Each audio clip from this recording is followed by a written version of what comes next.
Naspatan si Donnie Pangilinan na kausap niya ang mami ni Belle.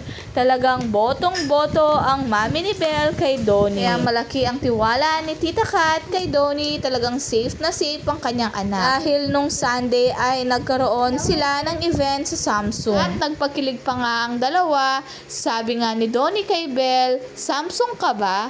At sagot naman ni Belle, "Bakit?" "Dahil ikaw ang galaxy ko." Grabe ang mga sigawan ng mga fans sa pick-up line ni Donnie. At habang naglalambingan ng dalawa sa stage, napansin ni Belle na out of balance si Donnie. Buti na lang magkahawak ang dalawa kaya hindi ito natuloy. Grabe talaga ang mga sumusuporta sa kanila na puno na naman ang event sa kanilang fans. Talagang favorite hobby ni Donnie na picturean o videoan si Belle. Parang dati ay si Donnie Pangilinan lang ang nag-endorso ng Samsung.